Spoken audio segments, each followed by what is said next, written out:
se me atoró algo. No se preocupe, doctora. Sí, empezamos. No, buenas tardes, compañeros y doctora. Nosotros somos el equipo 4. Está conformado el equipo por Alma Rosa, Mena y su servidora Berenice. Y les vamos a hablar sobre la segunda parte de las enfermedades psiquiátricas de la infancia, la niñez y la adolescencia. ¿Le puedes dar la siguiente, por favor?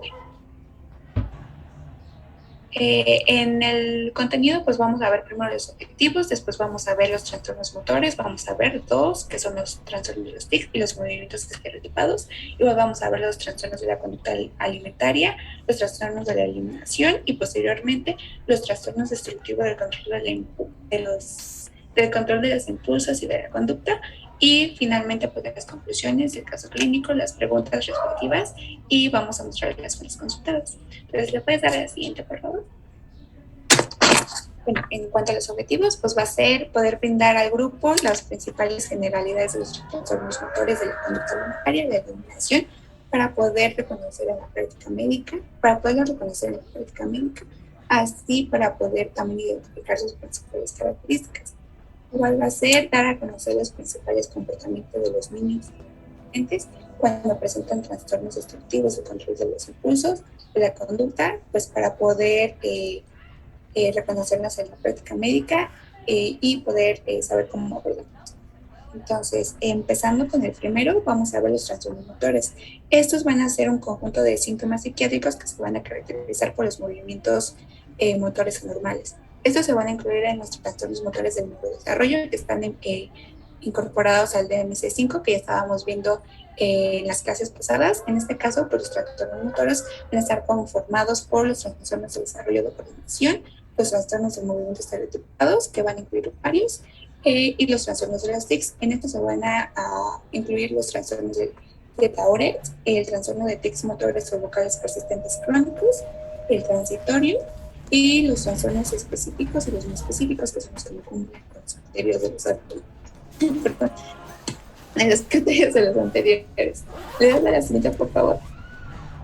Bueno, entonces empezando con los trastornos de los tics, pues el DMC5 los define como vocalizaciones en los casos de los tics motores o movimientos en los casos de los tics, vocalizaciones en los casos de los tics fónicos, movimientos en caso de los tics motores, que van a ser súbitos, rápidos, que por lo regular duran de 1 a 2 segundos y no rítmicos. ¿Le pasas a la siguiente, por favor? Se presentan los trastornos de los tics más en los hombres, en la raza blanca, y van a tener una prevalencia en todos los grupos de edad del 6 al 28% en el caso de los hombres y del 3 al 11% en el caso de las mujeres. La prevalencia en edad escolar y adolescencia para todos los tics va a ser del 3%, y en el caso de los tics crónicos va a ser del 1 al 2%. Y la prevalencia del trastorno de Tourette, que va a ser la máxima expresión de estos tics, pues va a ser del 0.8%, que equivale a 3 a 8 personas por cada 1000 en el mundo. Pero pues en México va a ser más raro este trastorno.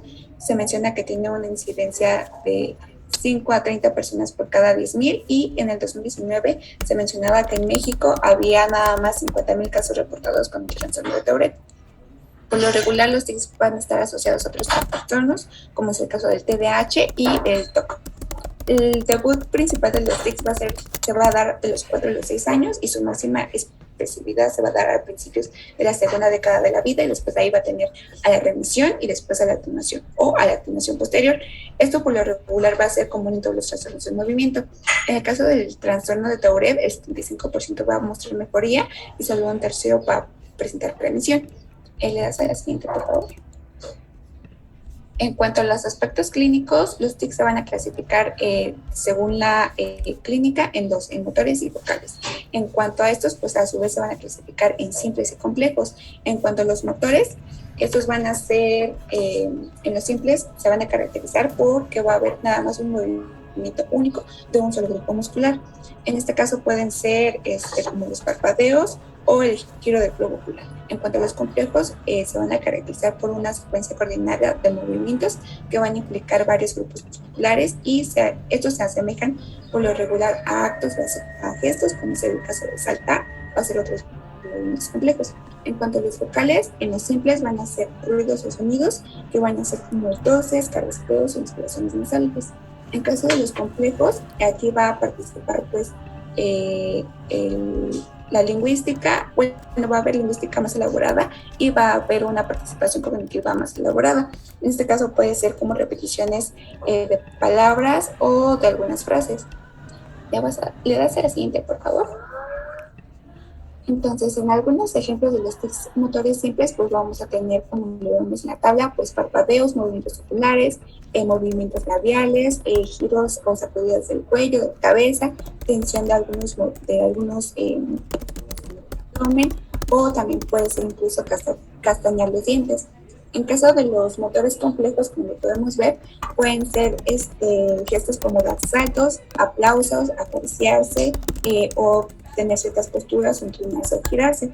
Igual vamos a tener la copropraxia, la ecopraxia o la palipraxia, que van a ser en sí pues movimientos. En caso de la copropraxia, que va a ser la realización de gestos sexuales o obscenos, la ecopraxia, que va a ser imitar movimientos de otra persona, y la polipraxia, que va a ser repetir los propios movimientos.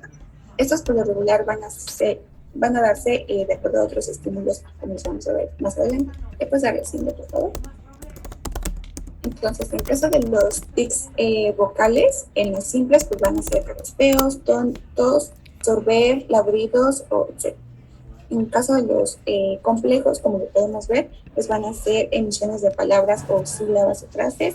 Igual va a ser la coprolalia, que va a ser la repetición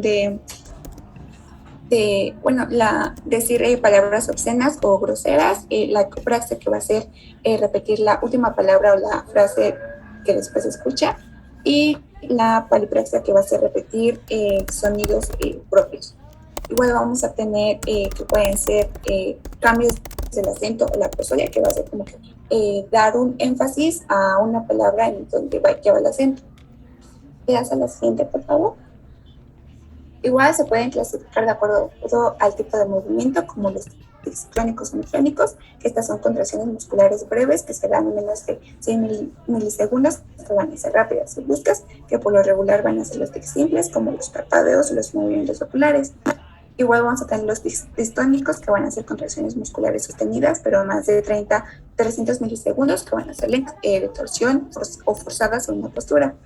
Igual vamos a tener los tics tónicos o tensionales, que van a ser similares a los distónicos, pero van a durar más de 500 milisegundos, van a ser contracciones isométricas, sostenidas, prolongadas, pero en ciertos grupos musculares, como se puede los brazos, abdomen, piernas, o también vamos a tener los tics bloqueantes, que van a ser repentinas y complejas interrupciones de la actividad motora, pero sin pérdida de conocimiento. Igual los tics tremóricos, que van a ser movimientos oscilatorios en manos, que pueden simular un temblor. Igual podemos tener tics bizarros complejos, que van a ser movimientos inusuales, pero que no van a seguir ningún patrón o trastorno del movimiento específico. La siguiente, por favor.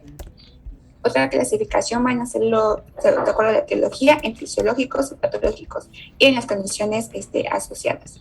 En cuanto a los patológicos, podemos encontrar los primarios y los secundarios. En cuanto a los primarios, van a ser los trastornos de tics provisionales, que son transitorios, que los vamos a ver ahorita en la clasificación del DMS, que por lo regular se presentan en menos de un año antes de los 18 años, y no se van a explicar por otro trastorno físico, fisiológico de consumo de sustancias o algunos trastornos neurológicos. Los crónicos, que son los que se presentan en más de un año, y los del síndrome de Tourette, que son la persistencia de los tics motores y fónicos. Igual podemos tener los secundarios, que pueden deberse, como lo podemos ver, a enfermedades hereditarias degenerativas, o por algunos tóxicos o drogas, fármacos o algunas infecciones. ¿Le das a la siguiente, por favor? Ahora, existen algunas características propias de los tics. Hay varias, entre estas encontramos la hipersensibilidad multimodal o los ecofenómenos. Estos consisten en una sensibilidad aumentada a los estímulos externos, ya sean táctiles, auditivos o visuales, que van a actuar como desencadenantes o agravantes de los tics. Estos se suelen presentar más en los tics complejos, como el caso de la ecopraxia, que era la repetición de las... la ecopraxia, que era la repetición de los movimientos que veía de la otra persona. Entonces, gracias a estos estímulos, pues se van a repetir. Estos se suelen presentar más en el síndrome de Tourette, hasta un 70%. Otra característica va a ser que tienen una capacidad de supresión o supresibilidad. Eso se refiere a que pueden inhibirse los tics de forma temporal por medio de la concentración o cuando están realizando alguna tarea por un breve tiempo, pero después de esto va a tender a haber aumento de la intensidad de este tic, que se le llama como fenómeno de rebote. Otra característica es que los tics tienen una posibilidad de persistencia durante el sueño, que es una diferencia con otros trastornos de movimiento, que estos por lo regular suelen estar ausentes. Entre otras características son que por lo regular no se van a interrumpir, no interrumpen las actividades habituales, pueden ser autorreproducibles y pueden aumentar en ciertas situaciones como el estrés, la ansiedad, el aburrimiento, la fatiga o el calor. Otra va a ser que tienen el impulso premonitorio, o también conocido como urgencia premonitoria. Esta se presenta hasta el 80% de los tics y consiste en una sensación interna, focal o generalizada, que va a llevar a la necesidad de realizar unos tics ya sean motores o fónicos, y se van a liberar con la realización del tic. ¿A qué me refiero con esto? Es que esta sensación premonitoria va a ser una sensación de calor, presión, ansiedad creciente o cierto hormigueo que se va a sentir en ciertas partes del cuerpo, que pueden ser, por ejemplo, las palmas de las manos, los hombros o la garganta, que pues va a venir antes del tic. ¿Me puedes dar la siguiente, por favor? Ahora, en cuanto a cetopatogenia, se menciona que pues, es desconocida, pero pues mencionan que intervienen ciertos factores genéticos. Se postula que te puede tener herencia autosómica dominante o recesiva, pero con penetrancia completa. Igual herencia poligénica, y los genes por lo regular candidatos están más estudiados en el trastorno de la Tourette. En cuanto a los factores inmunológicos ambientales, que también se mencionan que pueden contribuir a la enfermedad, pues van a hacer más como de reacción inmunitaria, como en el caso de las infecciones con estreptococo del beta hemolítico del grupo A. Pero en general se menciona que todos, bueno, independientemente de los factores, pues hay una disfunción en los ganglios basales que se encargan del control de los movimientos en el caso de la transmisión dopaminérgica. Esa vía va a ser la que está por lo regularmente afectada. En el caso de los tics simples, las áreas premotoras y sensorimotoras van a ser las que van a estar afectadas, por lo que va a haber una reducción necesarias. En los complejos, las áreas afectadas van a ser la premotora, prefrontal y asociativas parietales. Y todo esto pues va a ser lo que va a implicar el tic. ¿Te hace la siguiente, por favor? Ahora, en cuanto al diagnóstico, pues en todos los trastornos que vamos a hablar, pues va a ser el diagnóstico clínico. Y en el caso de los tics, pues se va a fundamentar en el reconocimiento como tal del tic y ver todas sus características, si es motor, vocal, la duración, etc. Igual si va a cumplir con las características propias de los tics, que es lo de la urgencia premonitoria y todo eso. Igual se va a tener que indagar sobre los antecedentes familiares, ver si hay tics en la familia o si hay persistencia de estos tics en edad adulta, igual como su gravedad, y ver si hay trastornos del neurodesarrollo en la familia. Igual se va a tener que diferenciar el que no sea secundario a otros procesos, y si es así, pues se indicaría pues, los estudios del laboratorio pues, para poder confirmar y de qué se trata. Igual hay escalas para valorar la severidad de los tics que se pueden utilizar. En sí también se va a basar el diagnóstico en diferenciar los tics de otras patologías. En el caso de los que hay diferentes patologías, entonces en las próximas tablas podemos ver algunos diagnósticos diferenciales.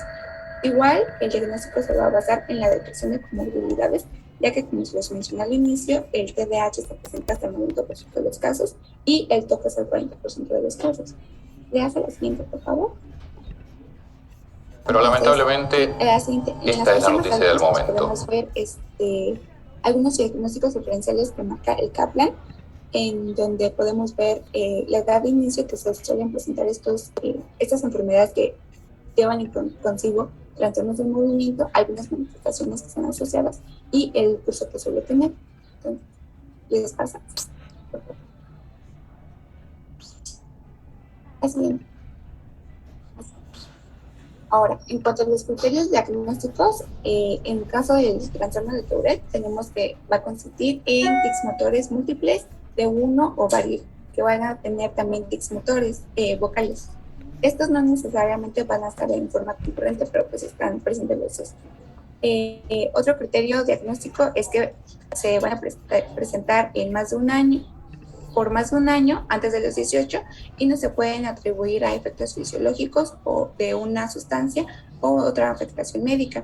En caso de los trastornos de los tics motores o vocales persistentes crónicos, estos nada más van a presentarse o el tic motor o el tic vocal, pero no ambos a la vez, durante más de un año antes de los 18 y que tampoco se pueden atribuir a efectos fisiológicos de sustancias o a otras afecciones médicas y no van a andar cumpliendo con los criterios del trastorno de Tourette. En caso de los tics transitorios, aquí la diferencia con los anteriores es que su presencia va a ser en menos de un año. Ahora, en cuanto a los tics específicos y no específicos, básicamente, en resumidas cuentas, es que no cumplen con los criterios de los anteriores trastornos. Le das a la siguiente, por favor.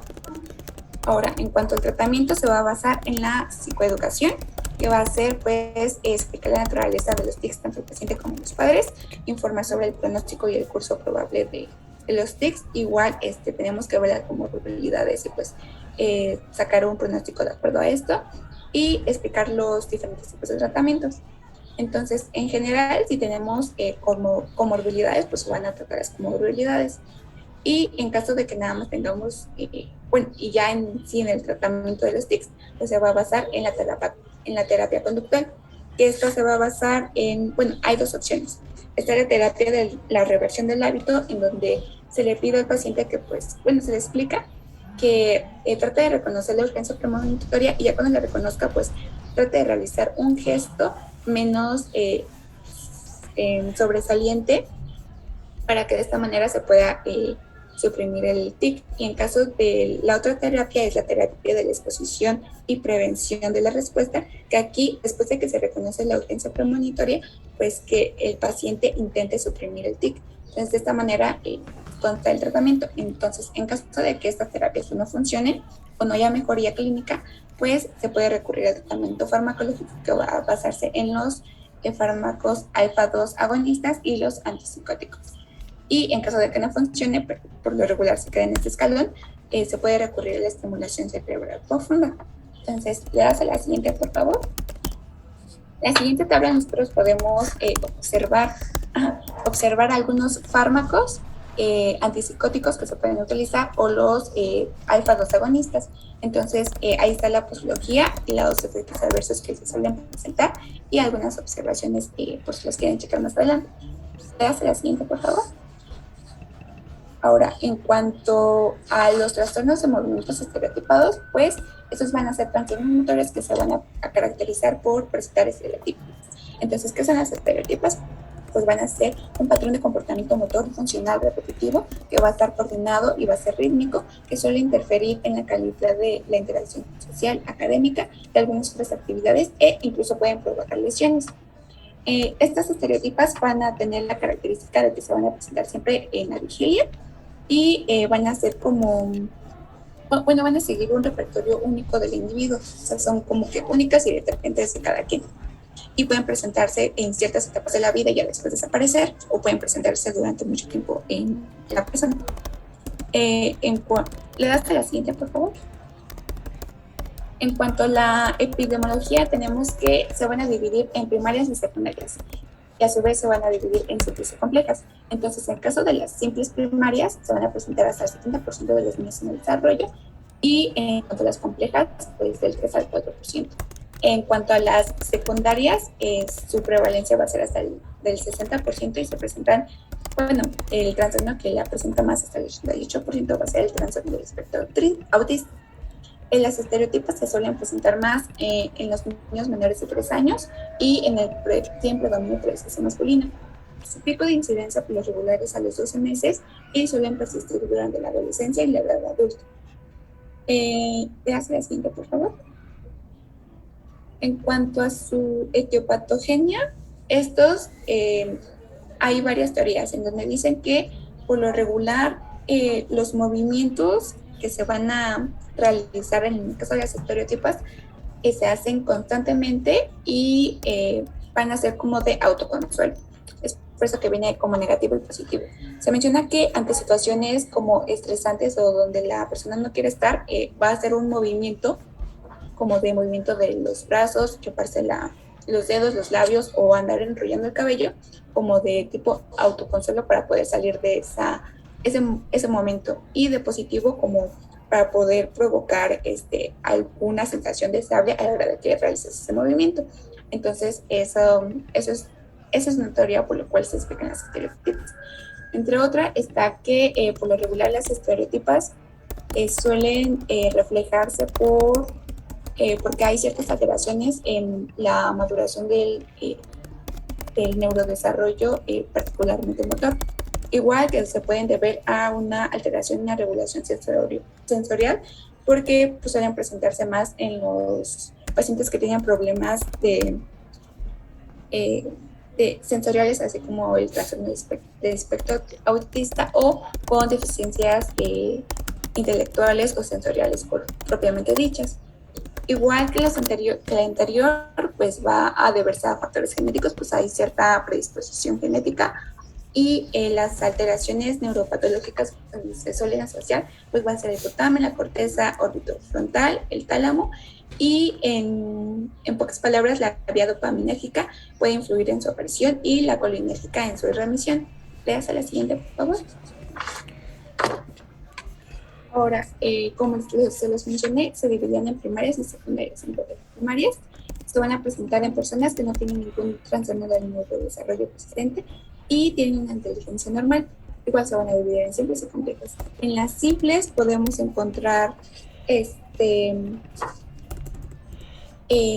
bueno, ahorita se los voy a mencionar. En las secundarias, estas van a formar parte de un trastorno del neurodesarrollo y igual se pueden presentar en personas que tienen defectos sensoriales. Las simples se van a presentar hasta el 70% de los casos, las complejas hasta el 3% de los casos. En cuanto a las complejas, son más como acciones autolesivas, o sea que llegan a repercutir en la en la salud de la persona. Ya sea la siguiente, por favor. Bueno, en la tablita que podemos ver, hay unas características de algunas estereotipias. Por ejemplo, en la cara se presentan el chupeteo, apertura de la boca, movimientos de la lengua de los labios. En la cabeza va a ser común que se presente el movimiento de la cabeza o del cuello, y en los miembros superiores puede ser el aleteo de la mano. Igual podemos encontrar balanceo, caminar puntitas, etc. Las estereotipas igual se pueden clasificar en leves, moderadas y graves, de acuerdo a si necesitan una supervisión continua en el caso de las graves, porque suelen asociarse a conductas autolesivas. En las moderadas igual, pero no de tanta manera, y en las leves por lo regular se pueden desaparecer si se estimulan o se distrae la persona. En cuanto al diagnóstico, igual va a ser clínico y identificar las comorbilidades y diferenciarlas de otros trastornos del movimiento. Hacen un clic, por favor. Entonces, en esta tablita se pueden identificar algunas diferencias entre los tics y las estereotipas. Por ejemplo, los tics se suelen presentar en mayores de 3 años, las estereotipas menores de 3. La duración de los tics suele ser de segundos y las estereotipas de segundos a minutos. En cuanto a la sensación premonitoria, siempre recuerden que va a estar presente en los tics y en las estereotipas no. En cuanto a la fijación a lo largo del tiempo, los tics no va a estar y las estereotipas sí. Entre el efecto placentario, siempre va a estar presente en las estereotipas y en los tics nunca van a ser placentarios. En cuanto a la supresión, en los tics suele ser autoimpuesta, en las estereotipas va a estar impuesta por otros, cuando les dicen, no, pues deja de morder las uñas o cosas así. En cuanto a la descripción del movimiento, por lo regular en los tics hay pocos músculos son los que siguen el mismo patrón. En las estereotipas, pues va a ser un mayor número de músculos y van a ser cambiantes los movimientos que van a tener. En cuanto a la medicación, la de los tics, pues son los fármacos que ya se los mencioné. En cuanto a los estereotipos, los fármacos están asociados a los tratamientos de las comorbilidades que suelen presentarse. ¿Te das al siguiente, por favor?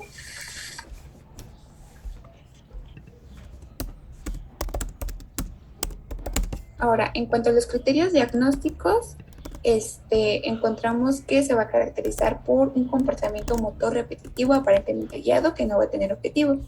Este comportamiento pues, va a tener que interferir en las actividades que realiza la persona, ya sean sociales, académicas o que den autolesiones.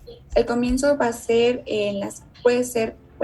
por lo regular es en las primeras fases del periodo de desarrollo.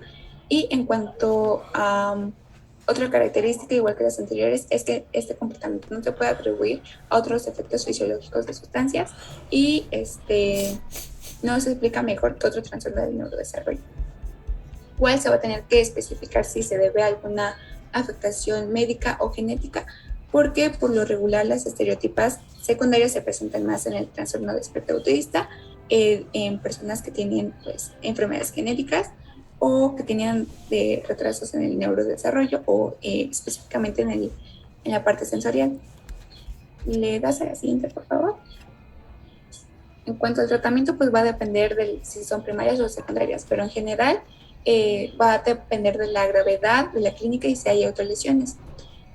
Igual que la anterior, pues se va a basar en la psicoeducación y en la terapia conductual. Entonces, en caso de la terapia conductual, se va a basar en el entrenamiento de la relajación de la persona, autosupervisación, control de la contingencia, en modificar el entorno, en el caso de que haya autolesiones, propiciar un entorno donde se procure que la persona no se autolesione más o que no sufra más daños.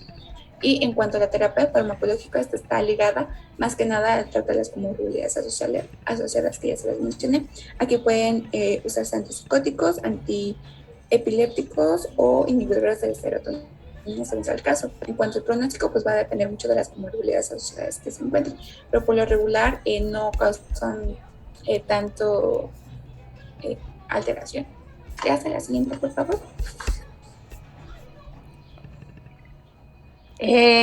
La anterior, bueno, vamos a empezar a hablar ahora de los trastornos de la conducta alimentaria, que estos van a ser o se van a caracterizar por ser una alteración persistente en la alimentación o en el comportamiento relacionado con la alimentación, que como tal pues va a llevar una alteración en el consumo o en la absorción de los alimentos, y esto pues va a generar como consecuencia un deterioro significativo en la salud física de los niños o del funcionamiento psicosocial principalmente. Y vamos a hablar de dos. El primero del que vamos a hablar va a ser del trastorno PICA. Este se define como una ingestión persistente de sustancias que no son nutritivas y no son alimentarias durante un periodo mínimo de un mes, que es suficientemente grave para poder causar o justificar un daño y llegar a la atención clínica principalmente. Se desconoce realmente la prevalencia de este trastorno, pero puede ser mayor en pacientes con alguna discapacidad intelectual. También puede presentarse en cualquier momento de la vida. Puede iniciarse en la infancia, en la adolescencia o ya en una etapa adulta, aunque lo que se comunica con más frecuencia es que el inicio en la infancia prevalece más. Se dice que este trastorno surge de una interacción de varios factores con los que esté relacionados el niño con los padres, y pueden ser en este caso factores ambientales, factores culturales o factores psicodinámicos principalmente. La siguiente, por favor. Las causas varían desde las formas psicosociales hasta las formas físicas.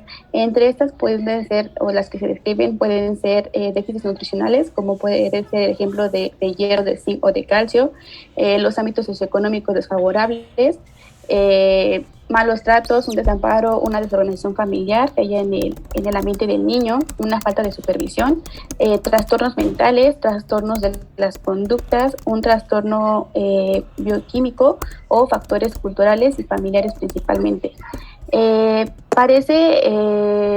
me dice que, o se ve con más frecuencia que en los pacientes con discapacidad intelectual o un trastorno del espectro autista es un factor mayor. Sin embargo, un factor menor podría ser los pacientes con un trastorno obsesivo compulsivo o esquizofrenia principalmente.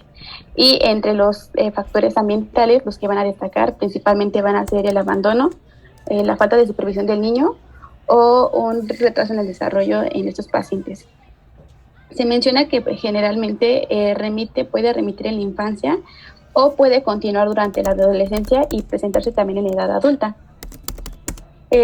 Como características diagnósticas, las sustancias que típicamente suelen ingerir estos pacientes van a variar con la edad y con la disponibilidad que podría tener estos pacientes. Entre estas, las que destacan puede ser el pelo, jabón, tierra, papel, pinturas, carbón, barro, chicles, metales, etcétera. Se menciona que principalmente el término no alimentaria se incluye porque el diagnóstico de la pica no se refiere con una ingestión de los productos de una dieta con un mínimo contenido nutritivo, o sea, no tienen un contenido nutritivo esas sustancias, y pues pueden ser letales dependiendo de las sustancias que van a ingerir estos pacientes. Se menciona que los niños pues ya mayores de 2 años pueden ingerir hasta insectos, arena o excremento de animales, y por eso se recomienda no hacer el diagnóstico en niños menores de 2 años, porque a esta edad pues sabemos que los niños con un desarrollo normal pues se pueden llevar muchas cosas a la boca o cualquier tipo de objeto, que también ahorita lo vamos a mencionar en los criterios.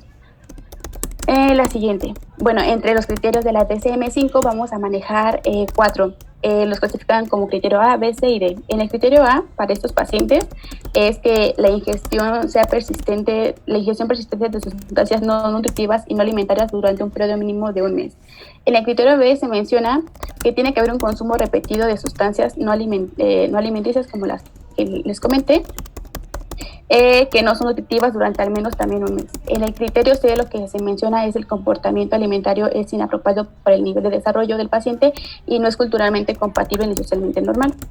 Y en el criterio D se menciona si la conducta alimentaria ocurre en el contexto de otro trastorno mental, por ejemplo, o una discapacidad intelectual o esquizofrenia, como lo comentaba, o una afección médica generalizada, como en el embarazo, que son cuando se atribuye a comer hielo, y la gravedad de la conducta alimentaria que justifica una atención clínica adicional a estos pacientes. La siguiente. Entonces, como tal, tenemos marcadores diagnósticos que nos pueden ayudar en este caso en el aspecto médico. Sin embargo, pues también los criterios diagnósticos de la DSM-5 son los que nos pueden ayudar, y estos marcadores diagnósticos serían en el caso de alguna complicación en estos pacientes, que podría ser la utilización de radiografías o ecografías, que pues lo que no van a revelar van a hacer que el paciente, cuando tenga una obstrucción relacionada con alguna sustancia que haya ingerido. Y los laboratorios más que nada se manejan en el aspecto médico para establecer el grado de envenenamiento, si es que el paciente también pueden ser adicionales como plomo o una naturaleza de infección de estos pacientes principalmente, aunque no serían los marcadores diagnósticos médicos principalmente. La siguiente, por favor. Y bueno, en general el tratamiento, el objetivo va a ser identificar y corregir las posibles circunstancias que desencadena esto. Se menciona que en este caso consideran que no hay ningún fármaco específico para poder tratar la pica, y podemos tener 3 pilares: la valoración psiquiátrica, terapias conductuales, un tratamiento específico, y este tratamiento específico va a ser cuando haya secuelas relacionadas con un producto ingerido, principalmente cuando requiere atención clínica según las complicaciones que tenga el paciente, principalmente por una obstrucción, por un envenenamiento, que en este caso puede ser por la ingesta, que puede ser por pintura o plomo.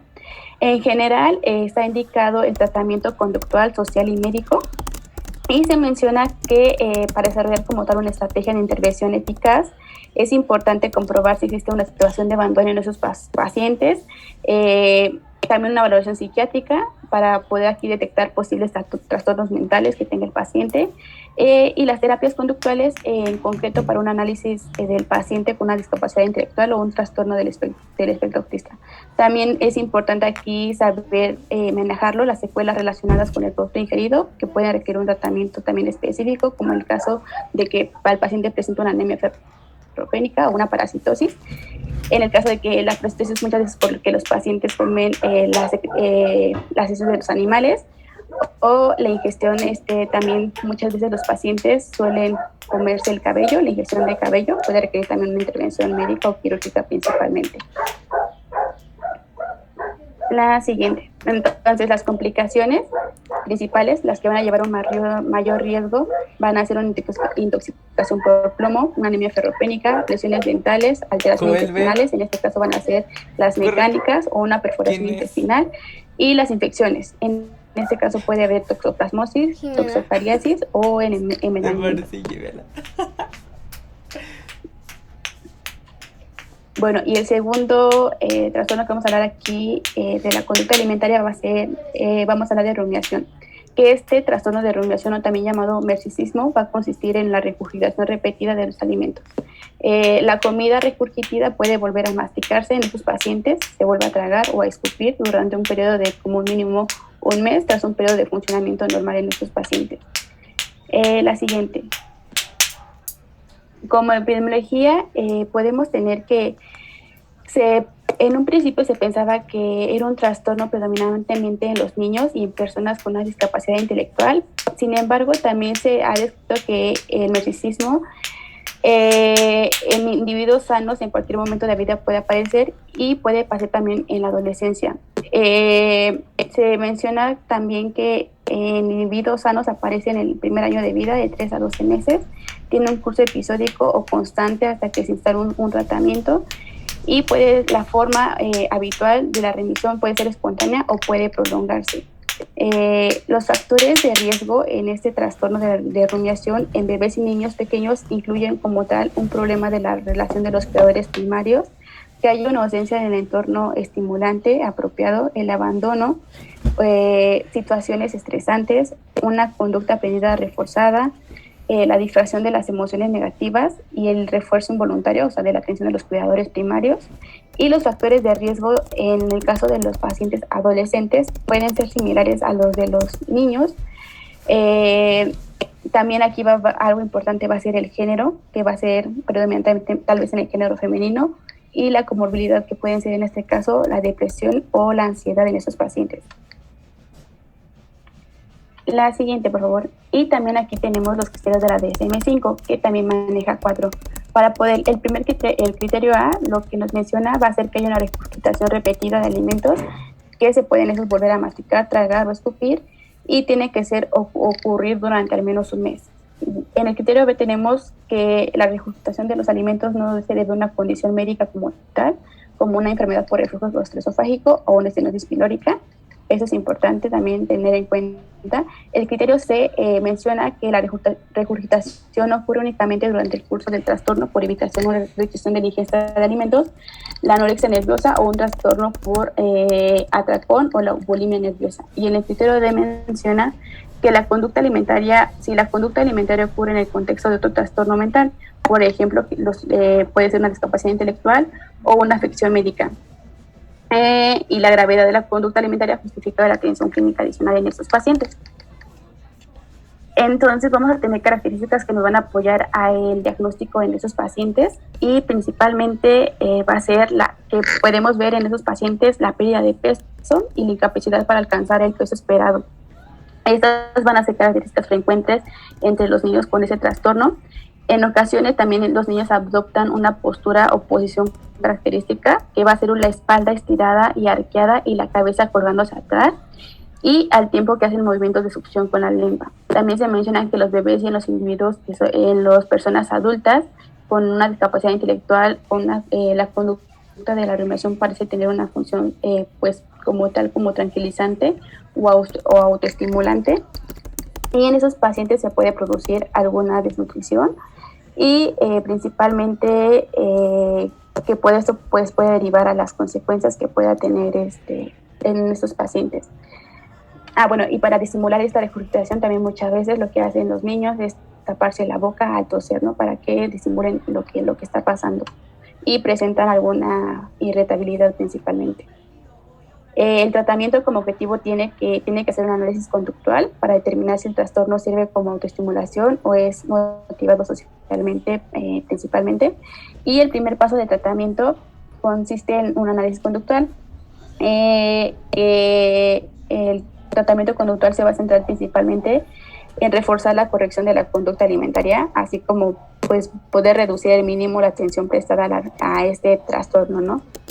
Y en el caso del tratamiento médico-conductual, sería en casos más graves, por decir cuando esos pacientes ya presenten alguna deshidratación o una desnutrición y que pueda ser necesario un programa intensivo de tratamiento médico-conductual.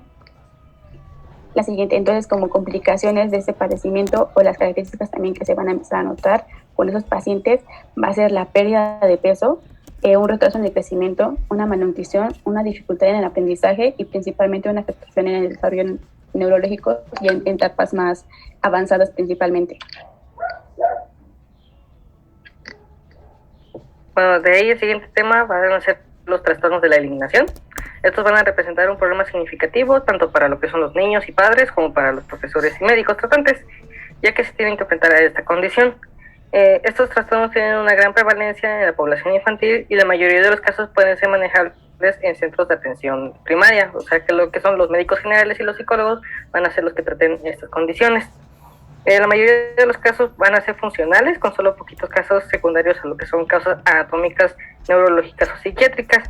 Generalmente los niños se les hace un entrenamiento esfinteriano para que puedan controlar el impulso de la defecación o de la misión.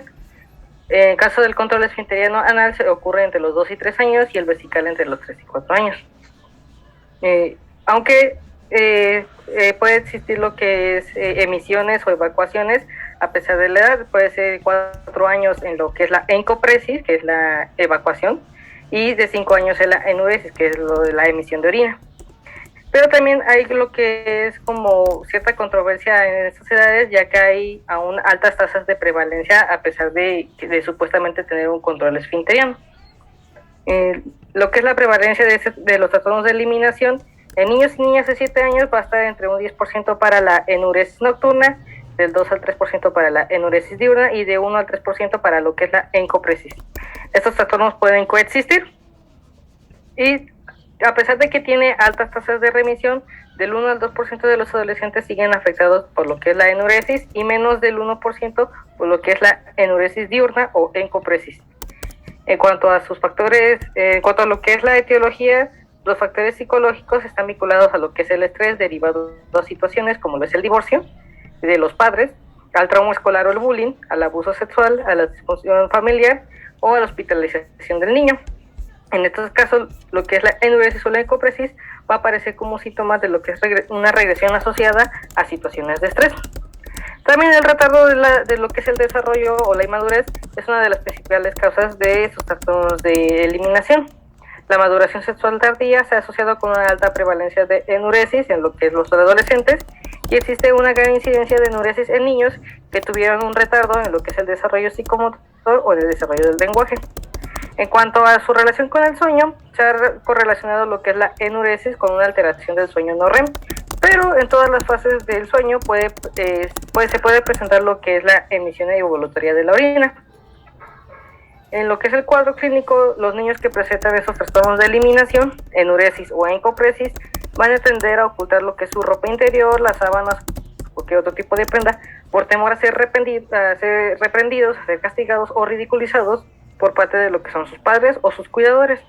Algunos niños van a tender a guardar y acumular la ropa interior al punto donde se quedan sin esta ropa, y es cuando se pone en evidencia a los padres lo que está ocurriendo. También algunos niños pueden tener conductas evitativas que van a ser caracterizadas por lo que es el ausentismo escolar, el retardo en la llegada al salón de clases o inclusive la fuga, que se van a asociar con antecedentes de un evento previo donde estos niños han sido objetivos de burla por parte de sus compañeros o que se ha tenido un mal manejo por parte de los profesores. lo que va a terminar agravando el problema. Algunos de estos niños van a desarrollar lo que es una pobre autoestima y unas competencias emocionales inadecuadas. Para el diagnóstico, lo que es el manual de diagnóstico estadístico de los trastornos mentales va a tener sus propios criterios, pero es importante realizar también una historia clínica completa. El patrón de lo que es la enuresis y encopresis debe estar determinado por lo que es el número de noches a la semana y de episodios que ocurren, también lo que es el control de los esfínteres, el consumo de líquidos, lo que es las maniobras de retención, el hábito tanto urinario como el intestinal, y si hay incontinencia durante el día y la noche. Es importante y es muy valioso a considerar lo que es un diario que los padres tengan que hacer, donde contenga todos los hábitos de eliminación del menor, el cual debe ser realizado durante 15 días seguidos y que tiene un alto valor para lo que es el diagnóstico y manejo. También se debe de realizar un examen físico abdominal y pélvico para buscar hallazgos clínicos de lo que es estreñimiento o retención de orina. Puede haber presencia de masas, de sensación de plenitud o llenadura. En el caso de estreñimiento puede existir datos de colon descendente y sigmoides palpable, aire o líquido en los intestinos, y si hay algún hallazgo que pueda orillarnos a pensar en una condición orgánica, se deben de realizar exámenes paraclínicos. En cuanto a tratamiento, va a depender de si es enuresis o encopresis. En cuanto a la enuresis, el tratamiento va a incluir opciones conductuales y médicas. Entre las modificaciones conductuales van a estar limitar el consumo de líquidos 2 horas antes de dormir, limitar el consumo de los alimentos 4 horas antes de dormir y el incentivar al niño a que orine antes de ir a dormir. También la terapia médica incluye lo que son los medicamentos como la desmopresina, agentes anticolinérgicos, imipramina y una terapia combinada. Para la encopresis se han diseñado protocolos que contemplan lo que es la educación de tanto de los padres como de los niños, en aspectos como lo es el entrenamiento del hábito intestinal, de los hábitos de higiene y del manejo nutricional, sobre todo lo que es el consumo de alimentos ricos en fibra. En cuanto al tratamiento farmacológico, raramente se utiliza y cuando se requiere se va a implementar lo que es el poliantiglicol 3350, el cual es un laxante suave que va a tender a aumentar el contenido de agua en el colon, y esto va a mejorar lo que es la movilidad intestinal. También se pueden utilizar supositorios de glicerina como un lubricante colorectal. Ahora, continuando con los trastornos destructivos del control de los impulsos y de la conducta, pues vamos a tener, la siguiente. Vamos a tener que estos se van a incluir en... Doctora, te escucho muy bajito, no sé si sea tu micrófono. ¿Ya me escucho mejor? No, te escucho bajito. ¿Ya me escucho ahora mejor? Muchísimo mejor, gracias. Vale. Entonces, estos se definen como un conjunto de síntomas psiquiátricos que se van a caracterizar por la deficiencia en la autorregulación de la ira, la agresividad, la rebeldía y las conductas antisociales. Estos se van a incluir en el DMC-5 como trastornos negativistas desafiantes, el trastorno explosivo intermitente, el trastorno de la conducta, el trastorno de la personalidad antisocial, la piromanía, la cleptomanía y los otros que están especificados y los no especificados. Entonces, comenzando con el primero, ¿le das el siguiente, por favor? El trastorno negativista desafiante se va a definir como un patrón continuo del estado de ánimo que va a estar enojado o irritable, un comportamiento discutidor o desafiante o de venganza, que va a estar dirigido contra figuras de autoridad que no va a estar apropiadas para el desarrollo y va a durar más de 6 meses y va a conducir a un deterioro ya sea social, académico, ocupacional o del funcionamiento propio para el niño o el adolescente que lo esté padeciendo. Le das a la siguiente, por favor. Se va a presentar más en los hombres antes de la pubertad. Suele aparecer por lo regular a los 3 años, pero lo más común es que sea a los 8, y su diagnóstico se da más entre los 4 y los 12 años. Se va a presentar más en los jóvenes que vienen de un estado socioeconómico bajo y que tienen ciertos factores de riesgo predisponente que los vamos a ver más adelante. Primero suelen afectar a un solo ambiente, primero es el familiar y después de ahí se va a englobar más ambientes como es el académico o después ya las integraciones sociales. Por lo regular tiene un inicio gradual y suele mantenerse durante meses o incluso años, y se van a ir agregando conforme va avanzando la enfermedad, pues más trastornos. Te hace la siguiente, por favor. En cuanto a su etiopatogenia, se mencionan dos teorías. La primera es la teoría del desarrollo, que se menciona que suele haber una conducta negativista a los 2 años de edad, que es entre los 18 y los 24 meses, que suele ser normal, que son conocidos como los terribles 2.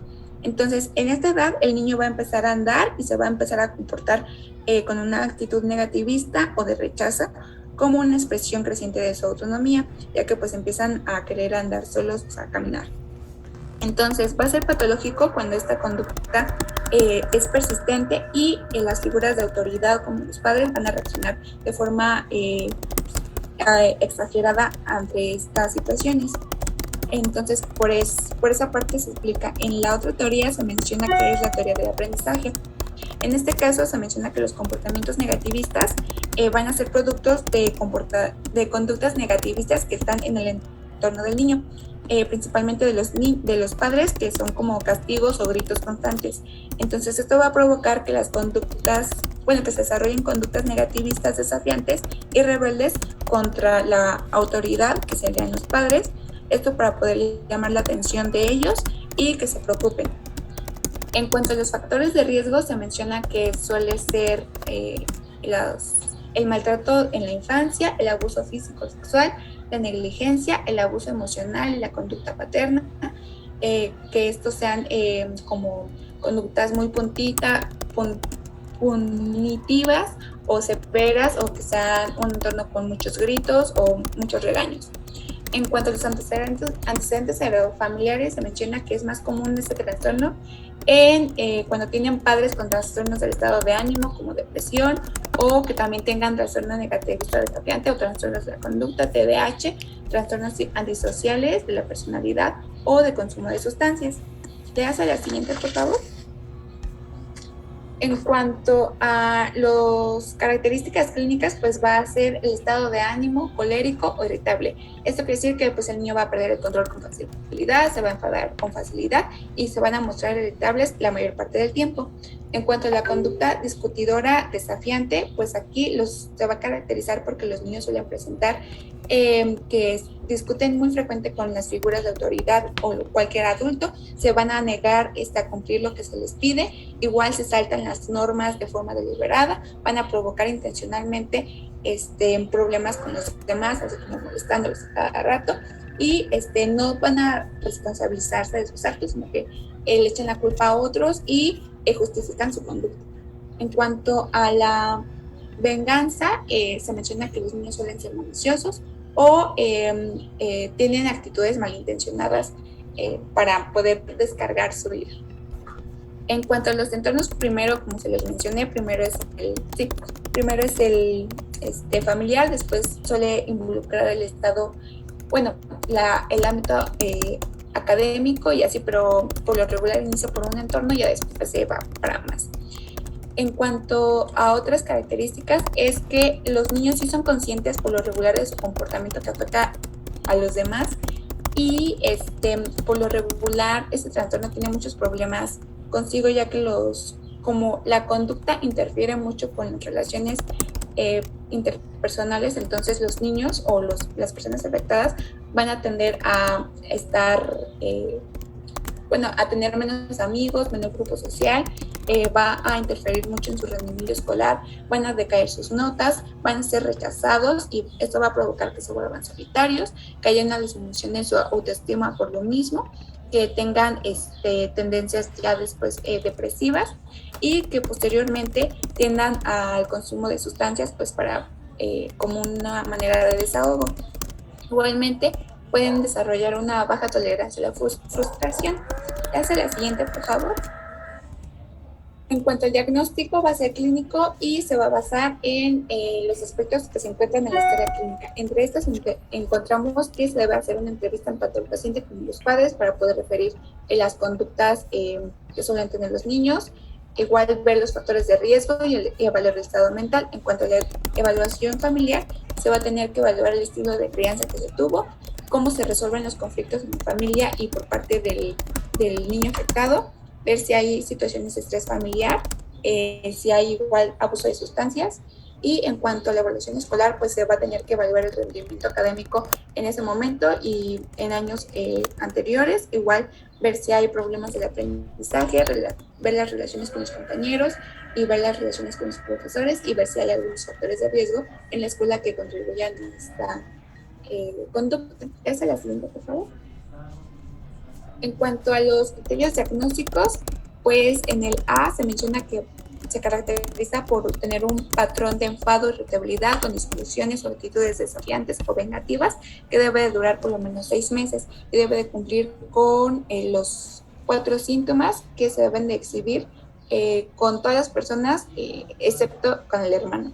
Puede ser el enfado, la irritabilidad, las discusiones, la actitud desafiante, el vengativo, que ya se les mencionó anteriormente. Igual se menciona que esta conducta debe estar presente todos los días en caso de que sean niños menores de 5 años y si son mayores de 5 se debe de presentar al menos una vez por semana. Igual este trastorno de comportamiento debe de afectar al niño, al propio individuo y al entorno social. Igual los comportamientos no deben aparecer en los casos de trastornos psicóticos, en el cuadro, y trastornos bipolares. Igual se debe de clasificar de acuerdo a la gravedad. En leve, si nada más se limita a un solo entorno, moderado a 2, y en severo o grave en 3 o más entornos. Ya sea la siguiente, por favor. En cuanto al tratamiento, se va a basar, los objetivos van a ser básicamente en reforzar los comportamientos prosociales, o sea, que se mejoren las relaciones interpersonales y que se disminuya su conducta no deseada, que es la desafiante y todo lo demás. Igual se va a basar en la psicoeducación, ver si hay comorbilidades y si hay, pues tratarlas, y la psicoterapia, que es la más importante de todas. En esta puede ser individual, familiar y grupal. En la individual se va a centrar básicamente en que el niño pues aprenda a cómo relacionarse con los demás, ver cómo debe de manejarse contra las figuras de autoridad y cómo enfrentar ciertas situaciones. En cuanto a la familiar, pues se va a tener que enseñar nuevos estilos de crianza y que tengan un comportamiento más adecuado con el niño, como lo vamos a ver más adelante. En cuanto a su pronóstico, pues va a depender mucho del funcionamiento familiar, de las relaciones y si hay otras comorbilidades o si las desarrolla posteriormente, como es el TDAH o etcétera, o abuso de sustancias. Le hace la siguiente, por favor. Entonces, como lo pueden ver, esta es una tabla donde expone pues varias estrategias que se pueden utilizar. Entre estas se mencionan que pues se debe de fomentar mucho que el niño empiece a tener confianza en él y en las demás personas, que se le reconozca sus conductas apropiadas para que pues de esta manera se pueda fomentar ese comportamiento. Igual se le debe de restaurar su autoestima porque por lo regular la tiene en baja por lo mismo de su rechazo que está sufriendo. Igual se le va a tener que explicar esta situación a los padres, a los profesores y todos los que tengan contacto con el niño. Igual, entre otras, es muy larga esta lista, entonces la podrían ustedes consultar más adelante, pero son unas generalidades. Le hace la siguiente, por favor. En cuanto al trastorno explosivo intermitente, va a ser un trastorno externalizante que se va a caracterizar por episodios recurrentes de agresividad que van a ser productos de la imposibilidad de controlar los impulsos. Esa es la siguiente, por favor. Se menciona que es raro, pero en otros lados se menciona que pues su incidencia está subestimada, ya que pues no se han, no hay como que en todos los casos donde se podría presentar el trastorno, como que no hay más estudios a fondo de eso y como que no se evalúa psicológicamente a las personas que se presentan en estas situaciones. Es por eso que se menciona que su incidencia está sobrevalorada. Porque se menciona que todos aquellos casos se deberían de considerar como trastornos explosivos. En el caso de todos aquellos personas que tienen historial de daños a la propiedad ajena o que tienen malas relaciones matrimoniales o laborales o que tienen gran historial de accidentes médicos que ellos los provocaron, pues deberían de incorporarse a este trastorno, pero pues no se les estudia a fondo. Entonces, en Estados Unidos se menciona que tiene una prevalencia de hasta el 7.3% y en México se menciona que es del 5.8%. Su inicio suele ser de los 14 a los 15 y los 18 años y suele predominar en el sexo masculino y se va a dar más en las áreas urbanas.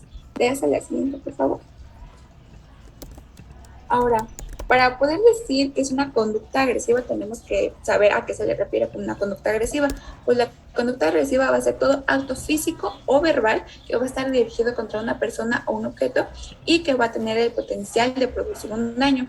Esta conducta puede ser impulsiva, si es que es rápida, no planeada, y o puede ser también predeterminada, premeditada, cuando lo hizo la persona tras haberlo reflexionado. Entonces, para poder clasificarse como una conducta agresiva propiamente dicha, pues se debe de tomar en cuenta el contexto de la situación en que ocurrió esta conducta agresiva, igual las consecuencias que tuvo ese acto y la relación con el estímulo con el cual pues uno tuvo esa conducta. Y igual tenemos que ver la cultura, porque en muchas culturas esa conducta puede ser socialmente aceptada y en otras puede ser muy extravagante y puede causar muchos detalles. Entonces, en el caso del trastorno explosivo intermitente, esta conducta agresiva debe ser impulsiva y se debe de presentar en forma de ataque o estallido, debe ser recurrente, debe ser de una rápida instauración y una rápida resolución, que es menos de 30 minutos, que debe de ocurrir en respuesta a un estímulo precipitante menor e incluso sin un desencadenante evidente, o sea, que contra cualquier cosita mínima, pues la persona se exalta y tiene una conducta muy agresiva. Ya está la siguiente, por favor. Esta conducta, por lo regular, produce un malestar en la persona que tuvo la conducta y va a hacer que posteriormente tenga remordimiento, vergüenza o culpa, pero no necesariamente están presentes, pero suelen presentarse. Igual, estas conductas estos ataques suelen preceder a estados de miedo, cefalea, náuseas, mareos, alteraciones en el nivel de conciencia. La impulsibilidad está presente hasta el 64% de los casos, pero esto está relacionada más por la coexistencia con los trastornos psiquiátricos. En cuanto a cómo se produce esto, pues hay varias teorías. Los psicoanalistas dicen que el trastorno de agresividad explosivo intermitente es causado por un mecanismo de defensa contra ciertos acontecimientos, ya que pues están protegiendo el narcisismo de uno mismo. En cuanto a los factores psicosociales por los cuales se explica, se dice que se da más en hombres que están físicamente grandes, pero que su sentido de identidad masculina es pobre.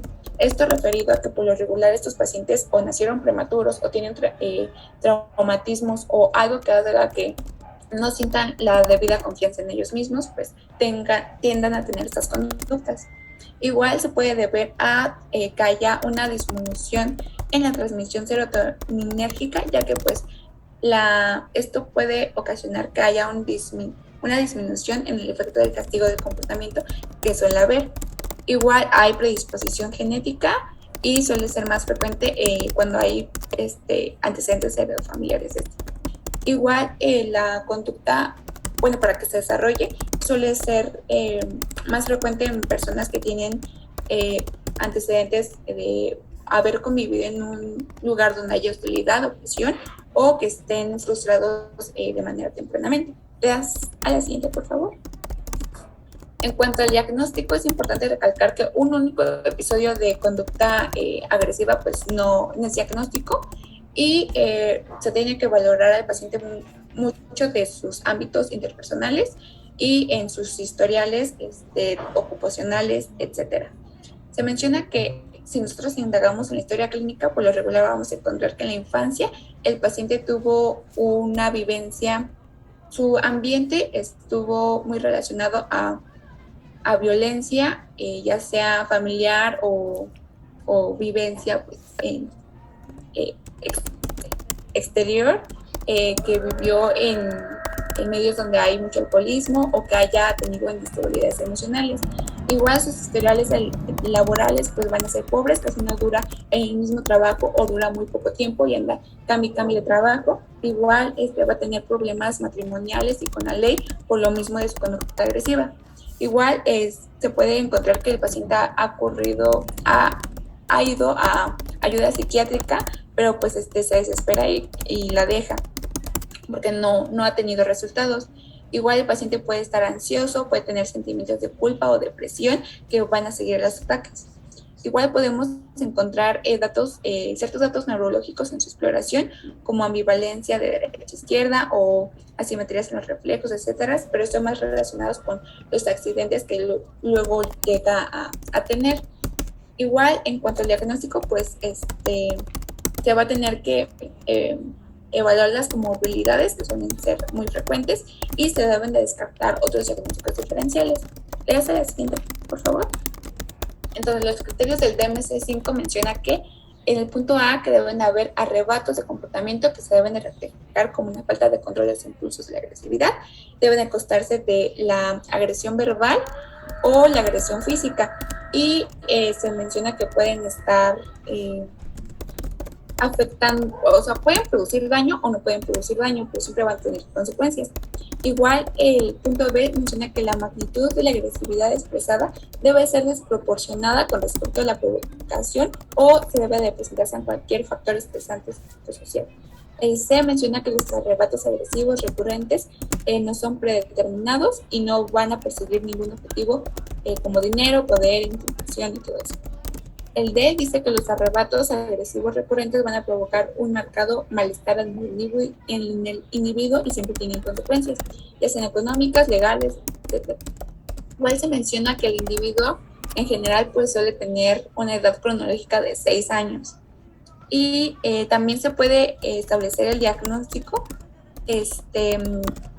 coexistente con TDAH, trastornos de conducta o trastorno de negatividad desafiante o del espectro del autista. ¿Te hace la siguiente, por favor? En cuanto al tratamiento, es un enfoque combinado tanto farmacológico como psicoterapéutico. Esto porque es muy difícil tratar a estos pacientes, ya sea psicoterapéutico y farmacológico. En el farmacológico se menciona que pues, no se tiene bien establecido cuáles se pueden utilizar, pero pues mencionaban que podían utilizarse anticonvulsivos, benzodiazepinas, antipsicóticos, antagonistas de la serotonina y dopamina, o inhibidores selectivos de la recaptación de serotonina. En cuanto a la terapia cognitiva, pues se menciona que se va a basar en que el paciente pueda reconocer, verbalizar sus pensamientos, sentimientos que preceden al ataque y que en vez de exteriorizarlos con los actos, pues los maneje internamente.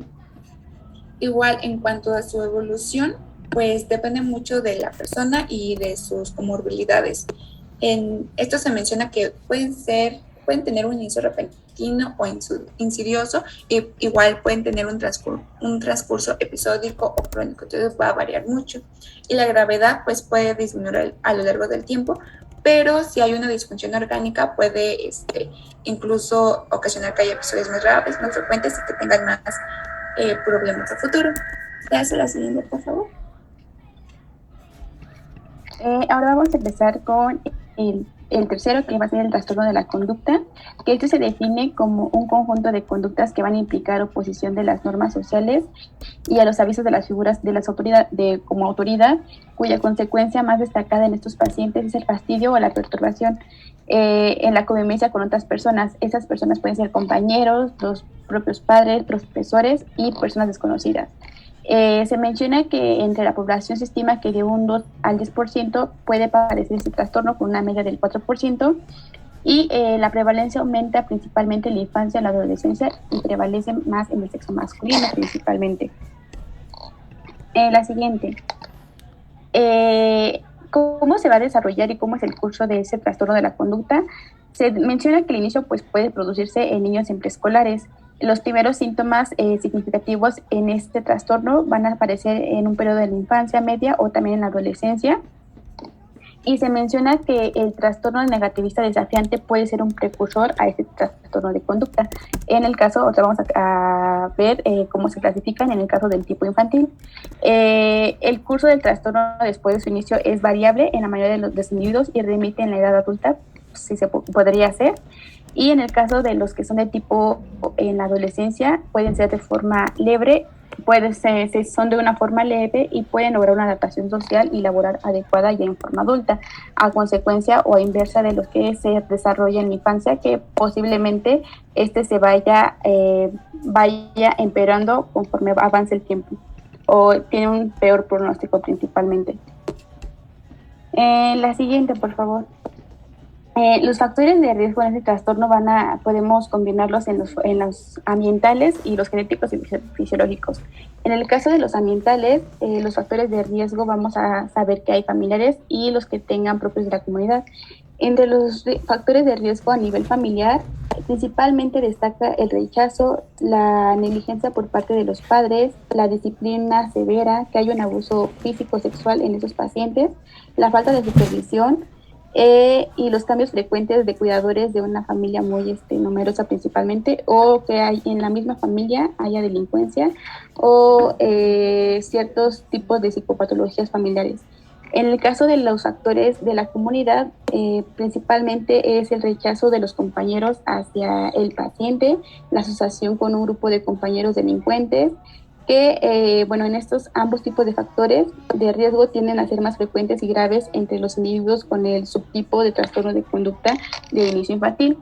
En el caso de los factores genéticos y fisiológicos que no se describen como tal unos criterios diagnósticos, es en el caso de los padres biológicos, que estos padres tengan algún trastorno por consumo de sustancias, por un trastorno depresivo, un trastorno bipolar, o que tienen un antecedente de TDAH o un trastorno de la conducta.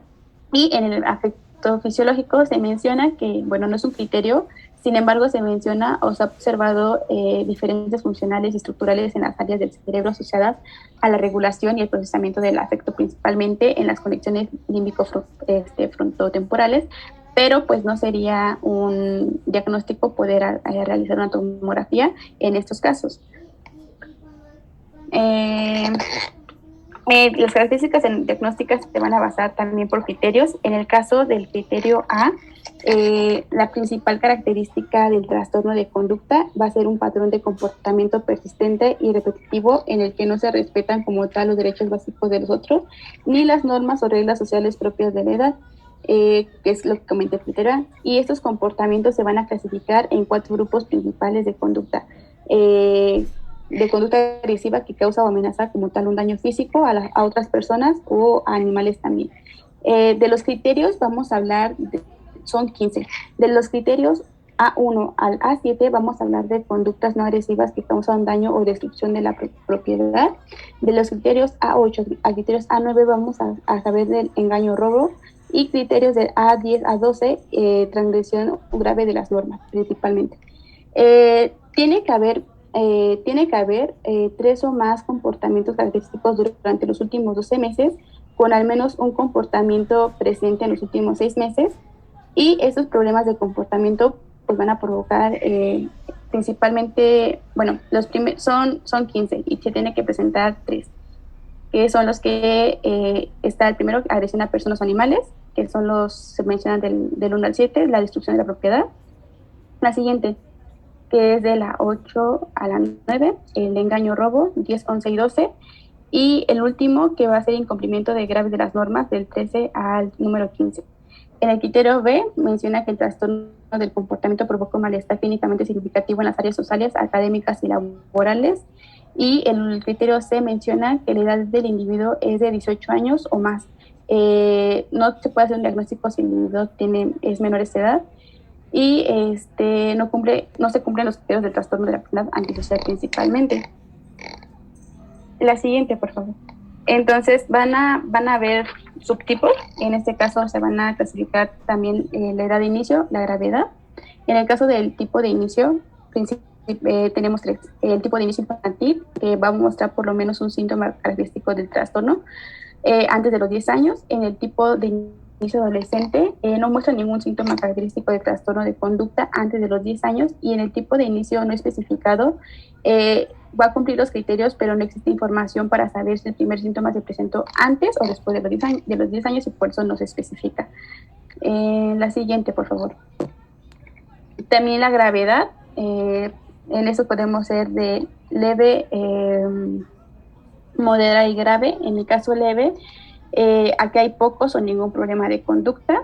En la moderada se menciona que hay un número de problemas de conducta y el efecto sobre los demás son de grave a intermedio. Y en el caso grave, en esos pacientes, pues van a existir muchos problemas y provocan un daño considerable a una tercera persona principalmente. La siguiente. Y tenemos otro especificador que van a ser las emociones prosociales limitadas. Para poder asignar este especificador, el individuo tiene que haber presentado por lo menos 2 de las características que tienen los 4 cositas, de forma persistente durante al menos un año en diversas relaciones y situaciones. Se necesita en este caso tener varias fuentes de información de los pacientes que hayan conocido. En este caso se menciona que tienen que ser los papás, información de los profesores, de compañeros, familiares o de los mismos amigos. Y estas características son, la primera es que hay una falta de remordimiento o culpabilidad, que en ese caso los pacientes no sienten remordimiento después de hacer daño ni se preocupan por las consecuencias después de hacer transgredir las reglas. El segundo punto es que son características que pueden ser insensibles o carentes de empatía, que es que no toman en cuenta ni le preocupan los sentimientos de los demás. Se describen personas como frías o indiferentes. La tercera es que son personas despreocupadas por su rendimiento, que no muestran una preocupación al rendimiento, ya sea en la escuela, trabajo o alguna otra actividad. Y el último sería afecto superficial o deficiente. Aquí en estos pacientes mencionan que no expresan sentimientos ni muestran emociones con los demás y pues principalmente tienen acciones que contradicen la emoción expresada, ¿no? Como sarcásticos estas personas. La siguiente. Y bueno, las consecuencias en ese trastorno, en los casos de los adultos, pues van a tener riesgo de presentar un estado de ánimo como ansiedad, un estrés postraumático, aquí en este caso en el control de los impulsos, van a tener trastornos psicóticos, trastornos de síntomas somáticos o principalmente, o se destaca el relacionado con el consumo de sustancias. También las consecuencias de estos pacientes en edad ya de inicio infantil o adolescencia es que son personas o niños que son expulsados de las escuelas, no tienen una adaptación laboral, tienen problemas legales. En estos pacientes hay un aumento de infecciones de transmisión sexual, de embarazos no deseados o de lesiones físicas por accidentes o peleas diariamente. También se menciona que algo importante o factor o como consecuencia en esos pacientes es que van a tener una vida sexual temprana, el consumo de sustancias como alcohol, tabaco, sustancias ilegales también va a ser de forma temprana y tienden a sufrir accidentes de manera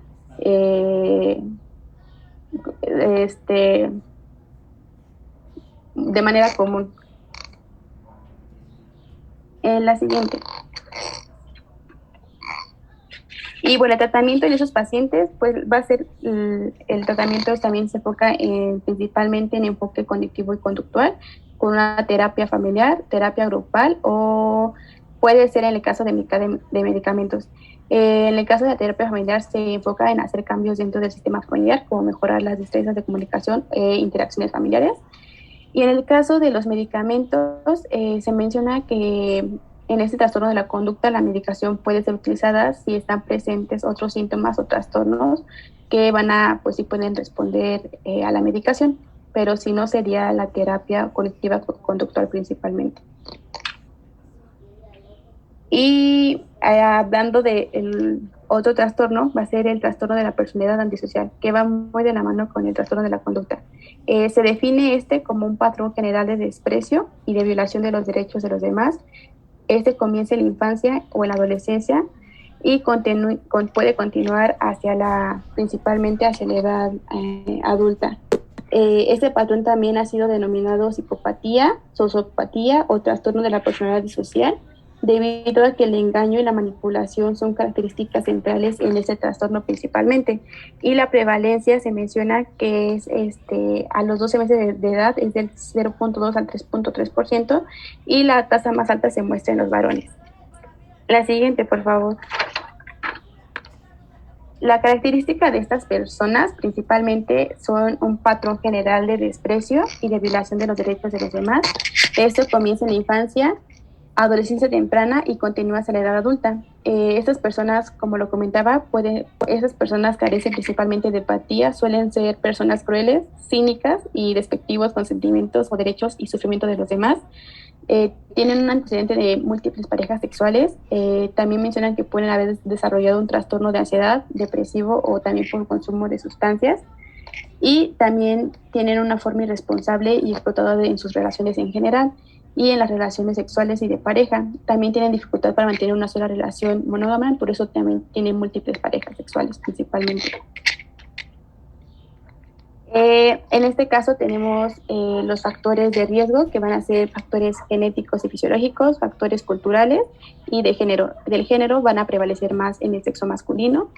Factores culturales, se habla acerca de un nivel socioeconómico bajo, abuso, una negligencia infantil o alguna paternidad inestable o irregular principalmente.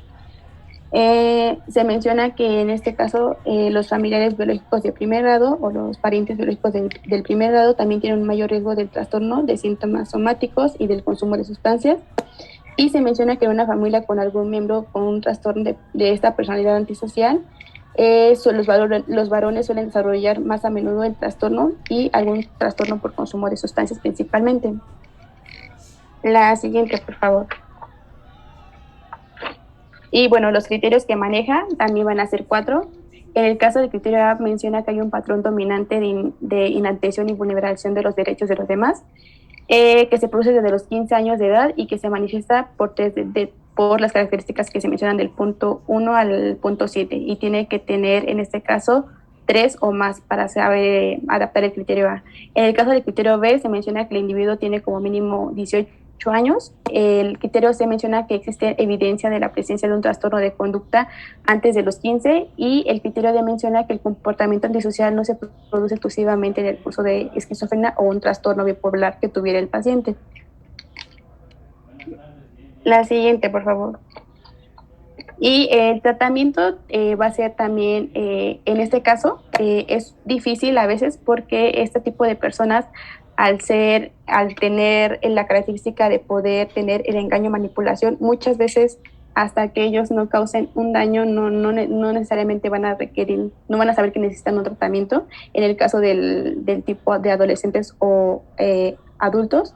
Y la familia, en este caso, los cuidadores son importantes en la prevención y el tratamiento en este trastorno. El tratamiento va a consistir en una intervención a largo plazo, dirigida al comportamiento del niño o del adolescente, así como los problemas subyacentes que ocurren en el entorno familiar, escolar o social, principalmente.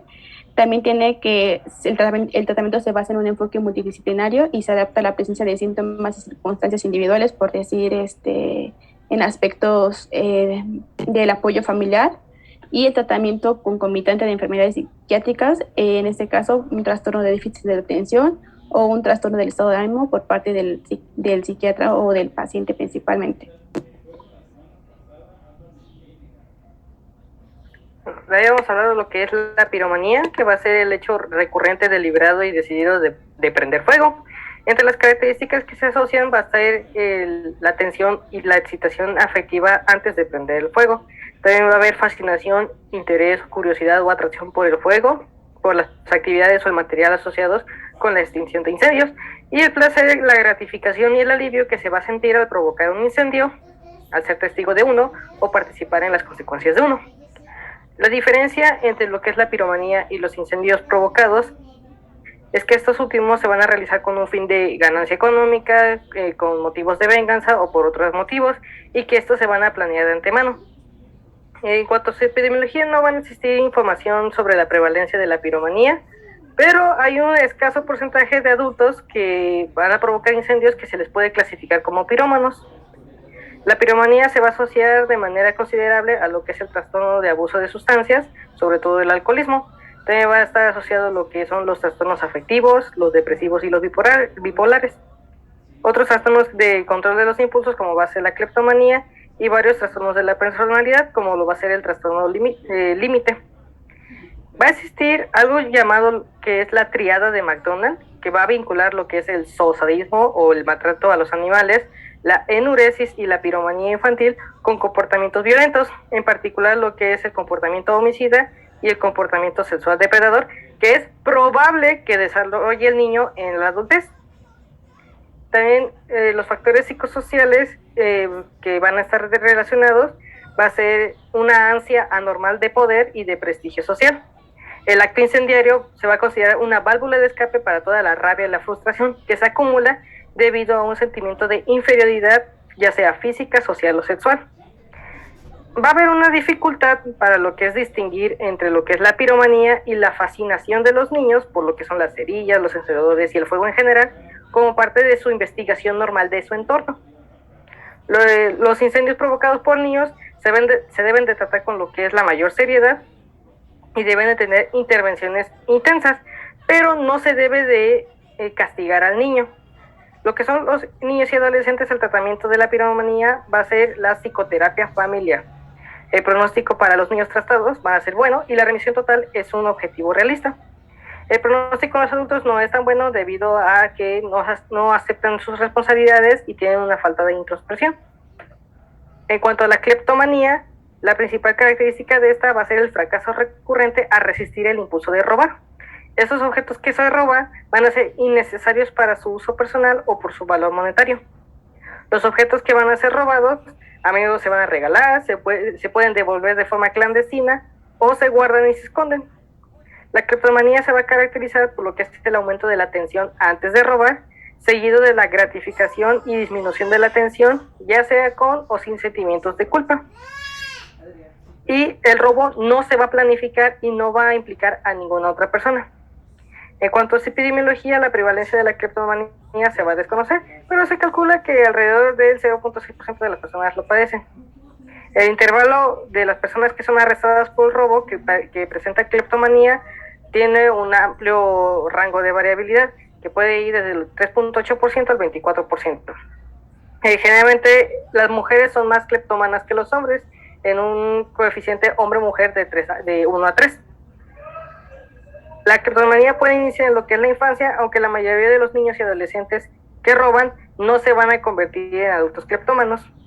Generalmente las mujeres tienden a buscar más la ayuda psicológica y la terapia, y los hombres tienden a acabar más en la cárcel.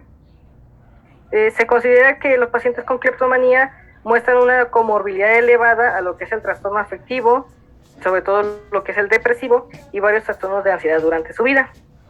También las enfermedades asociadas van a incluir lo que es trastornos de otros trastornos, como lo puede ser la ludopatía y la compra compulsiva, los trastornos de la conducta alimentaria y los de abuso de sustancias.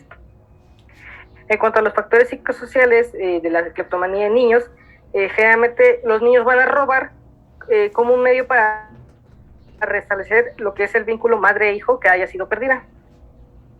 También puede ser un acto agresivo, como un mecanismo de defensa contra el miedo a ser dañado. Puede ser un medio para buscar el castigo. También se puede utilizar para restablecer la autoestima o aumentarla. También puede estar relacionado con un secreto familiar o una reacción a este. Y también se puede encontrar que en los adolescentes el acto de robar está vinculado con lo que es la excitación y un sustituto al acto sexual. Debido a que la cleptomanía es poco frecuente, los informes de los tratamientos tienden a hacer descripciones de casos individuales. La psicoterapia orientada a la introspección y al psicoanálisis pueden funcionar, pero depende completamente de la motivación del paciente.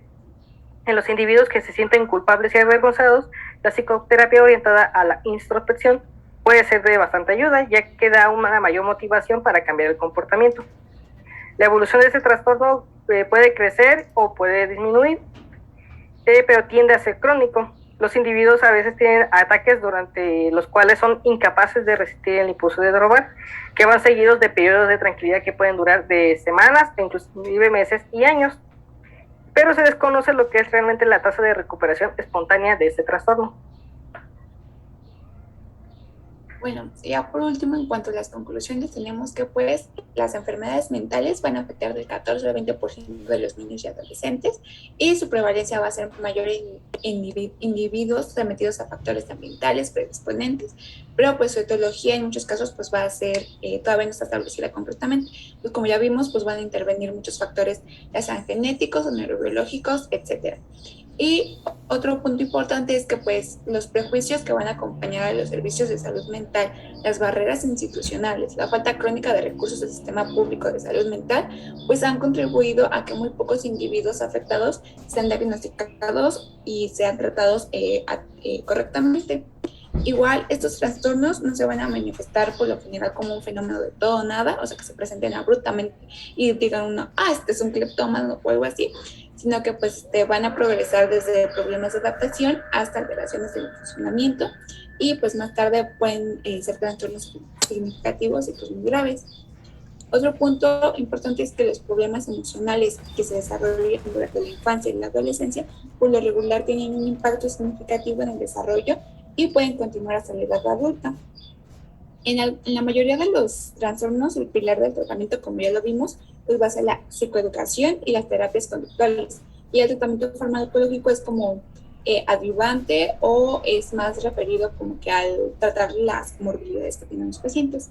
Y pues otro punto importante es que además de evaluar el trastorno primario, pues hay que excluir otros trastornos, ver las comorbilidades y pues tratarlos. Se hace lo siguiente, por favor. Bueno, no sé si quieran comentar algo o pasamos con el caso clínico de una vez.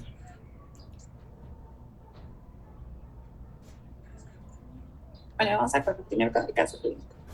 El caso clínico va a tratar de la madre de Jackson, que es un niño de 8 años, que la madre lo lleva a consulta pues para que se evalúe su irritabilidad, el negativismo y el comportamiento desafiante. La madre acude a consulta porque se está quejando que Jackson tiene frecuentes y prolongadas rabietas y va a la madre pues para que no se valga con la suya. Y describe que pues, sus rabietas van a consistir en gritos, insultos, llantos, petazos y a veces en arrojar libros u objetos al suelo. Se menciona que en el transcurso de la evaluación se encuentra que Jackson había tenido problemas en la escuela y que su profesora había informado a la familia que parecía tener la costumbre de provocar a otros estudiantes y a la misma profesora haciendo ruido, meciéndose en la silla y silbando en la clase. Recientemente en casa, Jackson estaba dando puntapiés a la silla de su madre y ella le pidió que parara. Y él la miró, continuó pateando la silla hasta que ella se enfadó y lo envió a su cuarto. Entonces él comenzó a gritar y declaró que no estaba haciendo nada y que su madre estaba metiéndose contra él y que todo era imaginación de su madre. La madre dice que había desistido en pedirle que ayude en las tareas de la casa, pues invariablemente desembocaba una discusión. Entonces el niño pues no hacía nada. Jackson parece malhumorado y irritable durante la entrevista, insiste que todo es culpa de su madre y que ella siempre está hostigándole por una cosa o por otra y así es todo el tiempo. E interrumpe varias veces durante la entrevista conjunta, pues para decir que está mintiendo o contradecir su historia. Ya se siguiente, por favor. Y pues a pesar de que el niño tiene pues problemas en el comportamiento, sus notas escolares son excelentes y la madre dice que Jackson suele tener amigos, pero ahorita no lo tiene por todo su comportamiento. Igual dice que cuando nació su hermana, Jackson tenía 2 años y ahí fue cuando mostró agresividad y rivalidad contra ella. Entre otros antecedentes, se menciona que los padres de Jackson pues se separaron y se divorciaron cuando él tenía 3 años. Igual se menciona que no tiene contacto Jackson con su padre y que su madre estuvo deprimida 1 año después del divorcio. Igual se menciona que ella se siente un poco culpable porque tiene miedo de que pues, Jackson culpe de la separación de sus padres. Igual la madre cree que su comportamiento ha empeorado desde que ella ha empezado a salir con alguien nuevo. Te hace la siguiente, por favor. Entonces, en cuanto a las preguntas, tenemos la primera. Con los datos obtenidos y con lo que refiere la madre de Jackson, ¿cuál es su diagnóstico presuntivo? A, el síndrome de Tourette, B, la cleptomanía, C, trastorno explosivo intermitente o el trastorno negativista desafiante. Pueden escribirlo en el chat o Hable el micrófono. Sí, correctamente. Le hacen clic, por favor. El D es el trastorno que estamos hablando, el negativista desafiante. Esto igual por las características que ya se les mencioné al inicio, ¿no? De la irritabilidad, la actitud desafiante, inventiva, etcétera, etcétera. La siguiente pregunta es, los siguientes son factores de riesgo para el diagnóstico. Tenemos A, tener una hermana cuando tenía él 2 años, B, tener obesidad, rasgos faciales grotescos, C, tener padres con trastornos mentales, ya sea depresión, trastorno compulsivo, TDAH o consumo de sustancias, o D, tener 8 años, provenir de una familia amorosa, paciente y sin trastornos mentales. Sí, correcto, es la C, le das un clic y pues como se los mencioné en la presentación, pues esos son los factores de riesgo. Igual se incluye el maltrato de la infancia, el abuso físico sexual, la negligencia. Y en el caso de pues Jackson, pues está el antecedente de la madre que tenía depresión, ¿no? Igual la negligencia, bueno, por parte de que pues ya no tiene contacto con su padre, etc. ¿Te das a la siguiente, por favor? ¡Ay, se ven las respuestas! Ni modo. Les regalaste las preguntas. Se las regalamos accidentalmente. Bueno, ya ni modo. Aún así vamos a leer las preguntas. ¿Cuál es el pilar de tratamiento para la mayoría de los trastornos abordados en la clase? Aquí se ve es la psicoeducación y las terapias conductuales, como ya lo habíamos mencionado en lo que son las conclusiones. ¿Y cuál es el trastorno que se define por el fracaso recurrente por resistir los impulsos de robar objetos innecesarios para el uso personal o por trastornos lucrativos? Esto puede ser la cleptomanía, ya como lo había mencionado yo anteriormente. Y estas son las fuentes consultadas.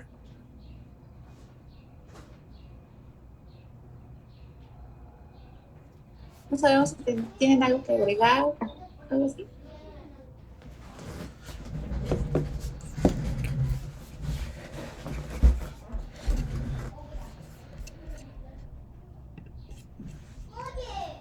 Los dejé de escuchar. ¿Ustedes me escuchan? Sí, doctora. Ok. Entonces, ¿alguien tiene alguna duda?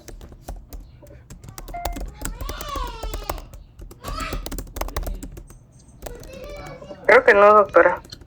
No, doctora. Todo quedó muy claro. Los trastornos psiquiátricos de la niñez es una cosa muy complicada.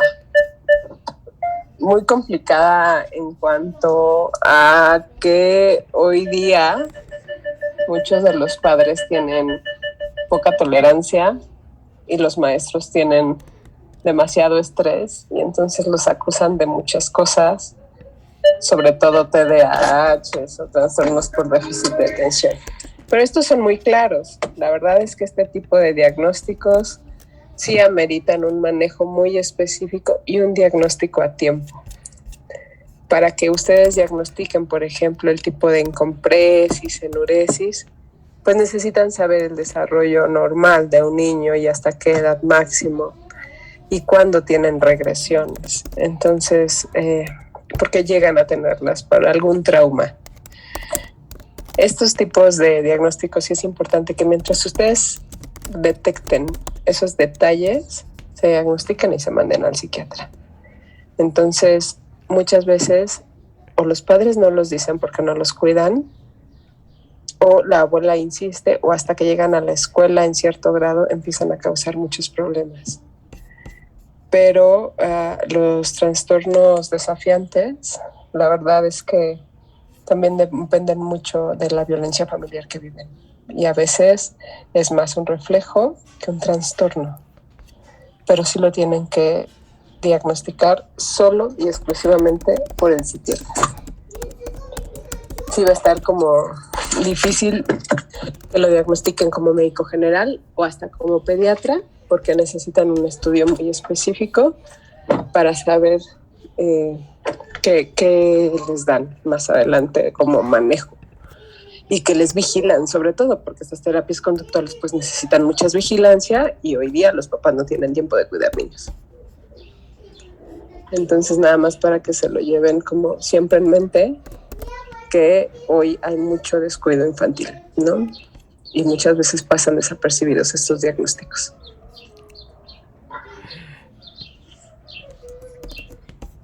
¿Cuándo es la siguiente clase? El próximo lunes, doctora, toca soporte vital en niños, el diagnóstico. Ok, nos vemos el próximo lunes, no sé a qué hora. Les confirmo la hora del lunes, ¿sale? Sí, doctora. Gracias. Muy bien, que descansen, hasta luego. Gracias, Igualmente. doctora. Igualmente. Gracias. Hasta luego.